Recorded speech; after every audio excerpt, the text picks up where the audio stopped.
ಯಾಕ್ರಿ ರಾಜಶೇಖರ್ ತುಂಬಾ ಚಿಂತೆಯಲ್ಲಿ ಕಾಣ್ತಾ ಇದ್ದೀರಿ? ಏನ್ ಮಾಡೋದ್ರಿ ಪಗಡಿ ಅವ್ರೆ, ಮೊನ್ನೆ ಒಂದ್ ಪ್ಲಾಟ್ ತೊಗೊಂಡಿನಿ ಸಾಲ ಸೂಲ ಮಾಡಿ.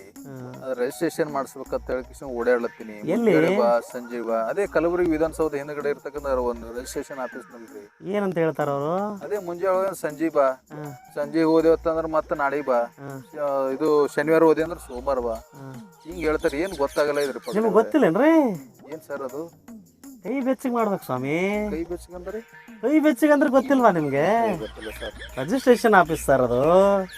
ಅಧಿಕಾರಿಗಳ ಕೈ ಬೆಚ್ಚಗೆ ಅಂದ್ರೆ ಟೇಬಲ್ ತೆಳಗಿಂದ ದುಡ್ಡು ಕೊಟ್ರೆ ಸೋಮವಾರನೂ ಹೋಯ್ತು, ಮಂಗಳವಾರನೂ ಹೋಯ್ತು, ಶನಿವಾರನೂ ಹೋಯ್ತು, ಇಮಿಡಿಯೇಟ್ ಆಗಿ ರಿಜಿಸ್ಟ್ರೇಷನ್ ಮಾಡಿಸ್ಕೊಡ್ತಾರೆ. ಗೊತ್ತಿಲ್ಲ ಸರ್ ಇದು. ಗೊತ್ತಿಲ್ವಾ? ನಿಮ್ಗೆ ಹೇಳಿಲ್ವಾ ಅವರು?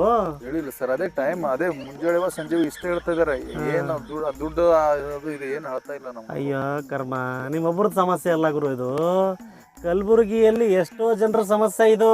ಅಂದ್ರೆ ಡೈರೆಕ್ಟ್ ಹೋದ್ರೆ ಯಾವ ರಿಜಿಸ್ಟ್ರೇಷನ್ ಆಗಲ್ಲ. ಇಲ್ಲ ಸರ್, ಡೈರೆಕ್ಟ್ ಹೋದ್ರೆ ನಿಮ್ಮ ಮುಖಾನೂ ನೋಡಲ್ಲ ಅವರು.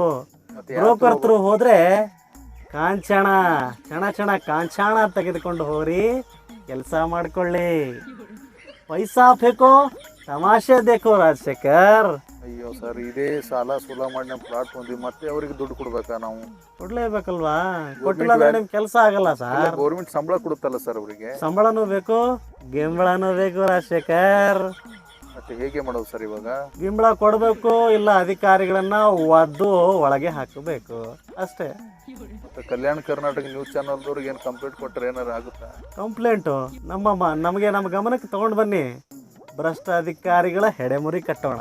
ಹಾಗಿದ್ರೆ ನೀವೇ ಇದಿರಲ್ಲ ಸರ್, ಮತ್ತೆ ಸಂಪಾದಕರು, ನಿಮ್ಗೆ ಹೇಳ್ತೀನಿ ಮಾಡಿಕೊಡಿ, ಏನಾದ್ರು ಮಾಡಿ ನಮಗೆ. ಕಲಬುರಗಿ ಭ್ರಷ್ಟ ಅಧಿಕಾರಿಗಳೇ ಎಚ್ಚರವಾಗಿರಿ.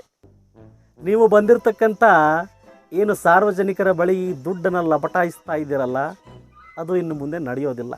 ಎಚ್ಚರವಾಗಿರಿ, ಎಚ್ಚರವಾಗಿರಿ, ಎಚ್ಚರವಾಗಿರಿ.